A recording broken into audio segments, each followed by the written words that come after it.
when a person goes back to his homeland, in what condition one should shorten the prayer? Normally one shouldn't shorten his prayer when he has reached his homeland, but only in exceptional cases of such meetings as are organized for the sake of Allah, where sermons are given for the sake of Allah, or sometimes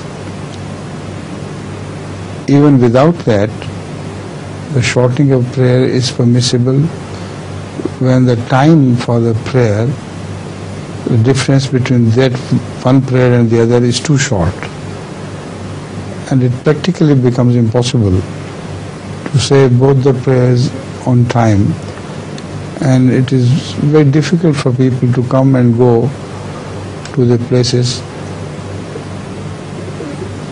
at such short intervals. So these are exceptions. But in the normal days and normal conditions, one should not do the qasr, that is half the prayers which are said in 4. Right?